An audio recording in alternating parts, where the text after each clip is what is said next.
Bismillahirrahmanirrahim. Assalamualaikum warahmatullahi wabarakatuh. Saya Dela Rahmadani dari program Studi Pendidikan Islam Anak Usia Dini. Sebelumnya saya ucapkan banyak terima kasih kepada dosen pengampuh Bapak Fikri Farihin MPDI selaku pengampuh mata kuliah studi hadis.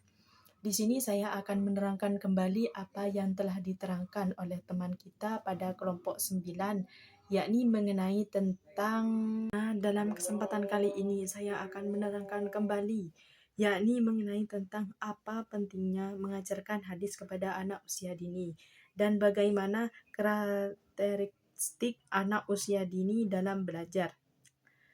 Apa saja metode yang efektif dalam mengajarkan hadis kepada anak usia dini? Tujuan di sini yakni menjelaskan pentingnya pembelajaran hadis bagi anak usia dini dan menjelaskan metode dan strategi pembelajaran hadis yang sesuai untuk anak usia dini. Kenapa? Dengan menggunakan membentuk akhlak sejak dini. Hadis Nabi Muhammad SAW banyak berisi ajaran tentang akhlak mulia, seperti kejujuran, amanah, kasih sayang, hormat kepada orang tua, serta tanggung jawab. Mengajarkan hadis-hadis ini membentuk karakter anak sejak awal kehidupan. Contoh hadis, barang siapa yang tidak menyayangi, maka dia tidak akan disayangi. Hadis riwayat Bukhari dan Muslim. Dan hadis merupakan sumber hukum kedua dalam Islam setelah Al-Quran. Di dalamnya akan terkandung berbagai nilai moral, etika, dan ajaran yang relevan untuk diterapkan dalam kehidupan sehari-hari. Karakteristik anak usia dini dalam belajar, yakni anak usia dini yang berumur yang tidak kelas 1 sampai 6 berada dalam tahap perkembangan yang unik. Mereka memiliki cara belajar yang khas, berbeda dari anak yang lebih besar atau dewasa. Memahami karakteristik ini sangat penting agar proses pembelajaran termasuk pengajaran hadis dapat dilakukan secara efektif dan menyenangkan. Belajar melalui bermain, anak usia dini belajar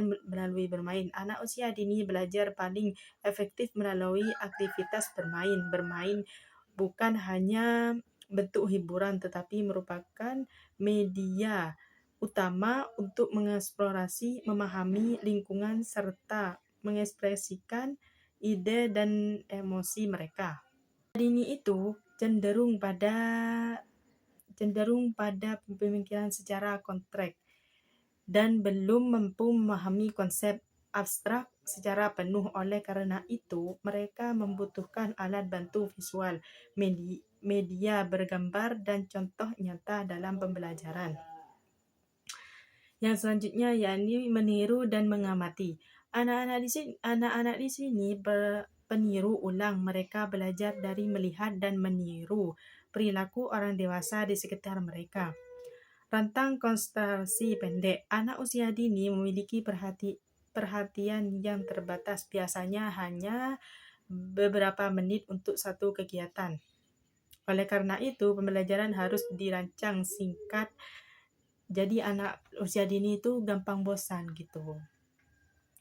Rasa ingin tahu yang tinggi. Anak usia dini di sini memiliki rasa ingin tahu yang sangat tinggi.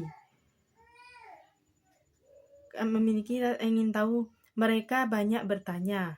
Jadi kalau anak usia dini itu bertanya gitu terus dan bereksperimen. Lingkungan belajar ini mendukung eksplorasi, sangat penting untuk memenuhi kebutuhan ini. Belajar dari pengalaman langsung. Jadi anak-anak itu belajar dari pengalaman langsung, dari melihat orang tuanya, melihat lingkungan sekitar yang itu. Yang saya juga akan menerangkan tentang metode mengajarkan hadis kepada anak usia dini. Yang pertama, menggunakan metode bermain dan menyanyi. Jadi biar anak usia dini itu tidak membosan karena mereka itu sifatnya gampang bosan. Yang kedua, metode keteladanan. Anak belajar banyak dari meniru.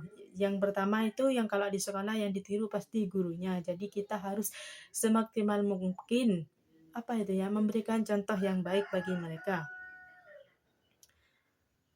Misalnya di sini hadis tentang senyum. Senyummu kepada saudaramu adalah sedekah. Jadi kita harus banyak-banyak senyum gitu.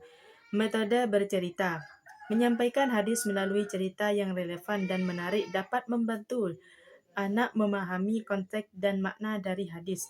Cerita tentang kehidupan Rasulullah yang berkaitan dengan isi hadis menjadi media efektif.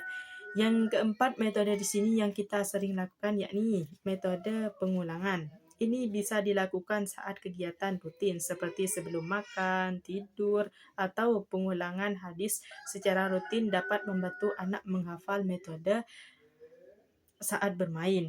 Yang kelima yakni media visual dan audio. Jadi menggunakan gambar atau animasi Islami dan buku menggambar bisa mengingatkan pemahaman anak terhadap hadis. Kesimpulan di sini, mengajarkan hadis kepada anak usia dini adalah langkah penting dalam membentuk karakter Islam sejak dini. Dengan memahami seperti bermain, bercerita, bernyanyi, keteladanan, dan pengulangan. Proses ini harus dilakukan secara konsisten dan menyenangkan agar anak mencintai ajaran Islam sejak dini. Pendidik dan orang tua diharapkan terus mengembangkan kreativitas dalam mengajarkan hadis dengan pendekatan yang sesuai pengembangan anak. Mungkin dari sini yang bisa saya terangkan dari penjelasan kelompok 9. Kurang lebihnya saya mohon maaf. Assalamualaikum warahmatullahi wabarakatuh.